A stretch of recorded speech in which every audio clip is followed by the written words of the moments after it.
शिवजी ने दिया न्याय सूत्र का आदेश।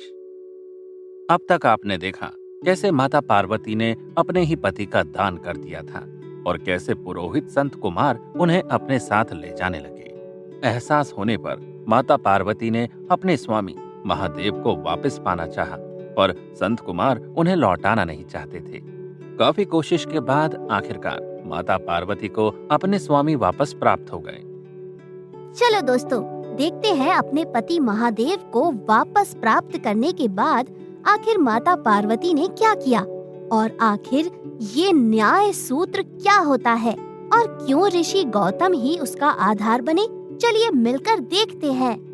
अपने पति को पुरोहित संत कुमार से वापस प्राप्त करके माता पार्वती महादेव से खुशी खुशी कहती है, स्वामी, क्या अब हम कैलाश चलें?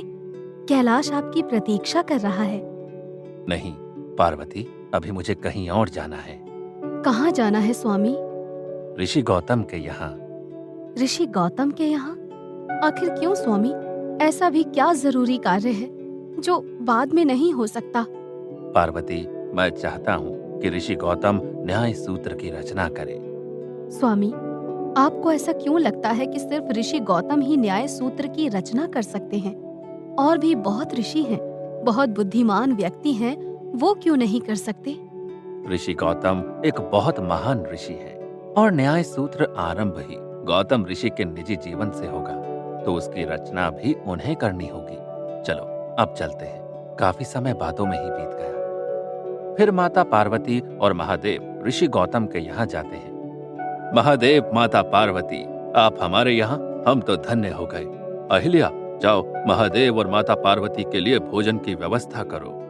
जरूर स्वामी, मैं अभी लेकर आती हूँ। तभी महादेव बोलते हैं, नहीं नहीं देवी अहिल्या, हमें कुछ नहीं चाहिए, हम यहाँ एक जरूरी कार्य के लिए आए हैं। जरूरी कार्य? आप आज्ञा दीजिए महादेव, वो कार्य अवश्य हो जाएगा। फिर महादेव ने गौतम ऋषि को न्याय सूत्र की संरचना करने को कहा। ऋषि गौतम, मैं आपको एक महत्वपूर्ण कार्य के लिए आदेश देने के लिए आया हूँ। आप न्याय सूत्र की संरचना कीजिए। न्याय सूत्र? वो क्या होता है महादेव? और शास्त्र कितने हैं? साथ ही विद्या कितनी है? जिसकी सहायता से किसी सिद्धांत पर पहुंचा जा सके उसे न्याय कहते हैं। प्रमाणों के आधार पर किसी निर्णय पर पहुंचना ही न्याय है। यह मुख्य रूप से तर्कशास्त्र और ज्ञान मीमांसा है। इसे तर्कशास्त्र, प्रमाण शास्त्र, हेतु विद्या, वाद विद्या तथा अन्वीक्षिकी भी कहा जाता है। इस दृष्टि से जब कोई मनुष्य किसी विषय में कोई सिद्धांत स्थिर करता है तो वहां न्याय की सहायता अपेक्षित होती है। इसलिए न्याय दर्शन विचारशील मानव समाज की मौलिक आवश्यकता और उद्भावना है। उसके बिना न मनुष्य अपने विचारों एवं सिद्धांतों को परिष्कृत एवं सुस्थिर कर सकता है, न प्रतिपक्षी के सैद्धांतिक आघातों से अपने सिद्धांत की रक्षा ही कर सकता है। महादेव, न्याय सूत्र के कितने पदार्थ हैं? न्याय शास्त्र वस्तुतः बुद्धि को सुपरिष्कृत, तीव्र और विशद बनाने वाला शास्त्र है। न्याय दर्शन में प्रमाण आदि 16 पदार्थ माने गए हैं, जिनमें प्रमेय के अंतर्गत वैशेषिक दर्शन के सभी 6 या 7 पदार्थ सम्मिलित कर लिए गए हैं। 1. प्रमाण, ये मुख्य 4 हैं: प्रत्यक्ष, अनुमान, उपमान एवं शब्द। 2.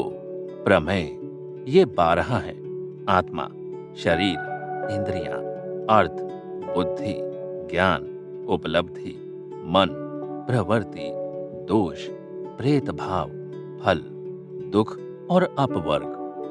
3. संशय। 4. प्रयोजन। 5. दृष्टांत। 6. सिद्धांत। 7. अवयव। 8. तर्क। 9. निर्णय। 10. वाद। 11. जल्प। 12. वितंडता। 13. हेत्वाभास। 14. छल। 15. जाति। 16. निग्रह स्थान। आपका बहुत बहुत धन्यवाद महादेव, आपने मुझे इतने महत्वपूर्ण कार्य के लिए सक्षम समझा। मैं जरूर न्याय सूत्र की संरचना करूंगा। ऋषि गौतम, आपके लिए यह सरल नहीं होगा। आपके खुद के जीवन से इसका जल्दी मूल शुरू होने वाला है। आपको संयम से काम लेना है और भगवान विष्णु और ब्रह्मदेव आपकी इसमें मदद करेंगे। साथ ही जब विष्णु भगवान मानव रूप धारण करके धरती पर आएंगे, तब आपका ये कार्य पूर्ण हो जाएगा।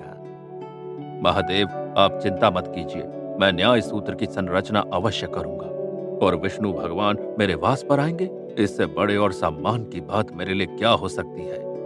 ऐसा कहकर महादेव और देवी पार्वती वहां से विलुप्त हो जाते हैं। दूसरी ओर इंद्रदेव को यह बात पता चलती है कि महादेव ने न्याय सूत्र की संरचना गौतम ऋषि को दी है। इस बात से क्रोधित होकर देव इंद्र ऋषि गौतम का रूप धारण करके उनकी पत्नी अहिल्या के साथ समय बिताते हैं। अपनी पत्नी को किसी गैर मर्द के साथ देखकर गौतम ऋषि गुस्से से बोलते हैं, देवराज इंद्र, यह आपने क्या अनर्थ किया। मैं जानता हूँ तुम्हारी नजर अहिल्या पर पहले से ही थी, पर उसे पाने के लिए तुम इतने नीचे गिर जाओगे, मैंने ऐसा सोचा नहीं था। स्वामी, मुझे क्षमा कर दीजिए। देवराज इंद्र, ये आपने मुझे किस पाप का भोगी बना दिया। स्वामी, मुझे तो लगा था कि आप ही मेरे साथ थे। मुझे आभास ही नहीं हुआ कि आपके रूप में देवराज इंद्र थे। अहिल्या, तुम इतने साल से मेरे साथ हो, तुम्हें मेरे स्पर्श और मेरा आभास नहीं हुआ? अगर तुम इतनी ही पत्थर दिल हो तो आज से मैं तुम्हें श्राप देता हूँ कि तुम सच में पत्थर की बन जाओगी। ये सुनकर माता अहिल्या रोते हुए बोलती है, स्वामी, मैंने आज तक अपना पत्नी धर्म निभाया है और देव इंद्र आपका रूप धारण करके आए थे। इसमें मेरी क्या गलती है?